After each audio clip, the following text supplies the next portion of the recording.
नमस्कार दोस्तों, आप लोगों का बहुत बहुत स्वागत है हमारे चैनल पर। तो भाई, जैसे कि आप जानते हैं यूपीएससी का इंटरव्यूज चल रहे हैं लगातार, तो और हम भी लगातार कवर कर रहे हैं ऑलमोस्ट ज़्यादातर कैंडिडेट्स को।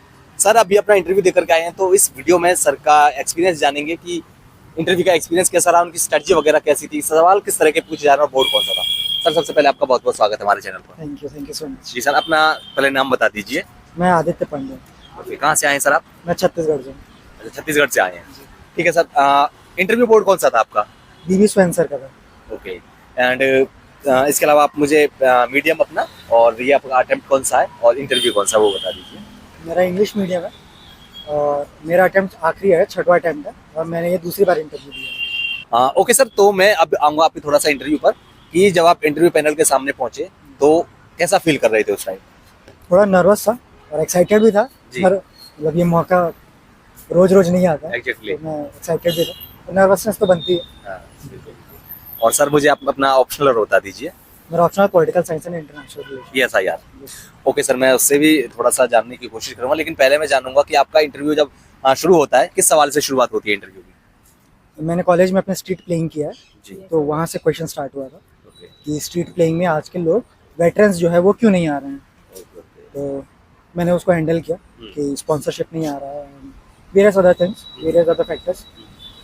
उसके बाद सर ने पूछा कि क्या रिस्क इन्वॉल्व है इसमें। मैंने बताया कि जो सफदर हाशमी थे वो जो IPTA के थे, वो परफॉर्म करते करते उनकी डेथ हुई थी और पब्लिक ने उनके ऊपर अटैक कर दिया था। सो ये इस टाइप के कुछ रिस्क इन्वॉल्व होते हैं।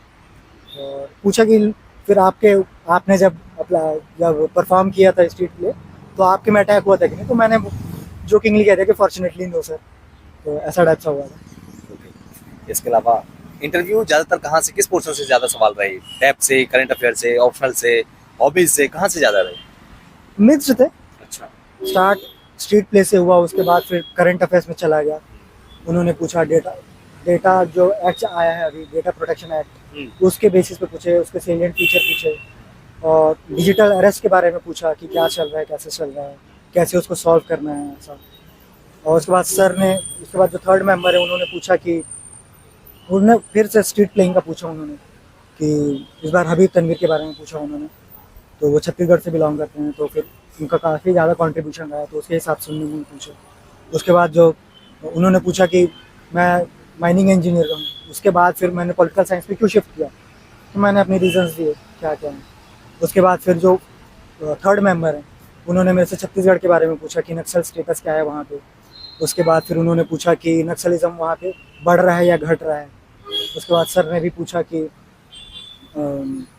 छत्तीसगढ़ जब सेपरेट हुआ तो उसके फ़ायदे क्या हुआ है, क्या नुकसान हुआ, ऐसे क्वेश्चंस थे। उसके बाद फिर मैडम जो लास्ट मेंबर है, फिफ्थ मेंबर है, उन्होंने पूछा कि माइनिंग से रिलेटेड डेटा माइनिंग पूछा मेरे से कि डेटा माइनिंग क्या होती है, डेटा माइनिंग में कौन सी टेक्नोलॉजी इन्वॉल्व है। मैंने बताया ब्लॉकचेन टेक्नोलॉजी इन्वॉल्व है, तो उसका डिटेल थोड़ा पूछा उन्होंने।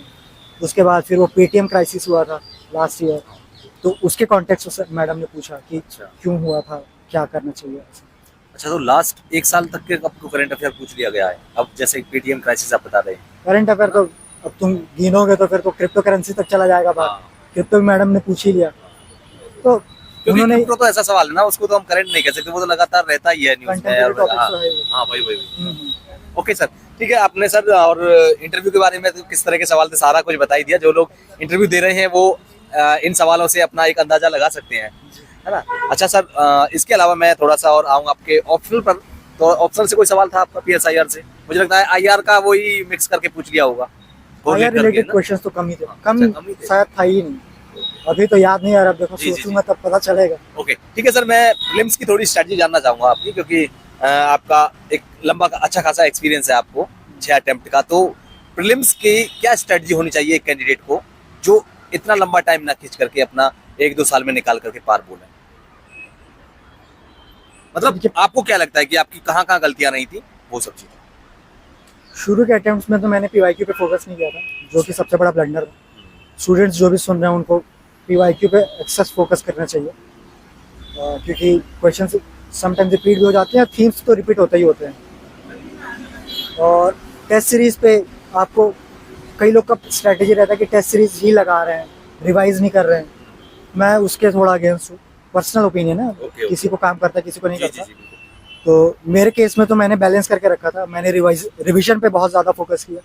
हर स्टैंडर्ड बुक, हर टेक्स्ट बुक जितना हो सके, मतलब at least 3 to 4 times revision before going into the prelims hall. That should be the main priority, at least it was for me. So main crux तो यही था कि जितना रिवाइज हो सके उतना, और पीवाईक्यू में जितना होगा। पीवाईक्यू को मैंने एक अपना अलग सब्जेक्ट ही बना लिया था। अच्छा। तो जैसे लोग ट्राई करते हैं कि हिस्ट्री को 4 दिन में History, खत्म politics करना है, वगैरह तो पढ़ते हैं, मैंने ये कर लिया था कि पीवाईक्यू मेरे को 4 दिन एक्स्ट्रा देने हैं। कितने साल के? मैंने तो 2000 के बाद से बनाए थे सारे। ओके। एंड सर एक और चीज रहता है, एनसीईआरटीज वगैरह क्या आज भी रिलीवेंट है? एनसीईआरटीज वगैरह पढ़नी चाहिए, या बहुत सारे कैंडिडेट बोलते हैं कि हमने पढ़ी ही नहीं है एनसीईआरटीज, तो क्या एनसीईआरटीज को पढ़ना चाहिए और किस तरह से पढ़ना चाहिए? देखिए, अब ये पर्सन टू पर्सन वेरी करेगा, जिससे भी आप पूछेंगे। मेरे लिए बहुत ज़्यादा बेनिफिशियल रहा है NCERT, and not every NCERT, but it has to be calculated risk. So अगर आप पॉलिटिकल साइंस का एनसीईआरटी पढ़ रहे हैं तो आपका बेनिफिट होने का चांस कम है। लेकिन वहीं पे आप हिस्ट्री का एनसीईआरटी पढ़ रहे हैं, ज्योग्राफी का एनसीईआरटी पढ़ रहे हैं, तो उसका बहुत ज़्यादा चांस है आपके पास क्वेश्चंस आ जाएं। डायरेक्ट एनसीईआरटी के क्वेश्चंस रिपीट हो जाते हैं। तो मेरे को तो बहुत बेनिफिट किया है, लेकिन सेलेक्टिवली पढ़ना चाहिए, मेरा ओपिनियन रहेगा। एक और चीज सर, आपने कहा कि पीवाईक्यूज ना करना आपके लिए बहुत बड़ा ब्लंडर भी रहा था, और पीवाईक्यूज करना आपके लिए बहुत बड़ा फायदेमंद भी रहा था। तो क्या पीवाईक्यूज, बहुत सारे स्टूडेंट्स करते हैं पीवाईक्यूज को, लेकिन उनको ये नहीं पता होता एग्जैक्टली कैसे किया जाए उनका, कैसे, ताकि ज्यादा से ज्यादा फायदा लिया जा सके उससे पीवाईक्यूज से। क्योंकि पीवाईक्यूज मुझे लगता है वही होते हैं जो आपको एग्जाम के बारे में माइंडसेट बताएंगे। तो पीवाईक्यूज को कैसे करना चाहिए? देखिए, जब पहली बार बना रहे हैं तो फिर तो पीवाईक्यू को बस पढ़ना ही है। पीवाईक्यू को पढ़ें, और हर साल का कुछ नहीं, कभी खाली बैठे हैं तो उठा के बनाना शुरू कर दें। ये एक माइंडफुल एक्सरसाइज होता है, मतलब ये खाली टाइम भी है तो उसमें बना लिए वैसा।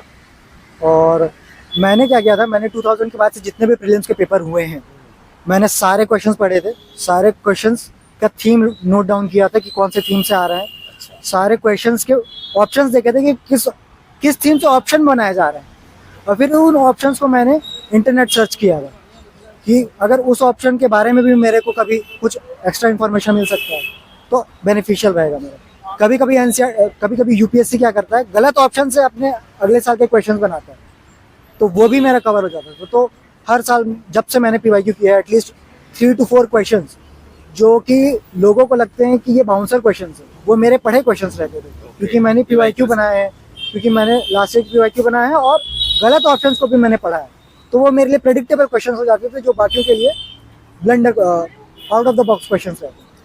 मुझे लगता है यही सही अप्रोच रहती है कि आप जो गलत ऑप्शन होते हैं उनको भी अच्छे से कवर कर रहे हैं ना। अच्छा सर, मैं अब आपकी थोड़ा सा मेंस पर आऊंगा। आंसर राइटिंग वगैरह अप्रोच आपकी किस तरह की थी मेंस में?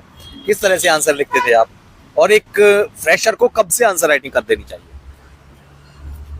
पहले तो फ्रेशर वाला बताता हूँ जी। कि फ्रेशर, आप नहीं पढ़े हैं तो आंसर नहीं लिख सकते।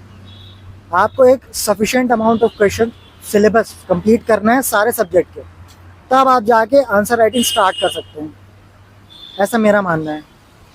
तो उसके बाद फिर मैंने क्या किया था ये मैं बता सकता हूँ। मैंने सिलेबस उठाया था, पीवाईक्यू उठाए थे मीन्स के, उसके बेसिस पे मैंने आंसर लिखना शुरू किया था।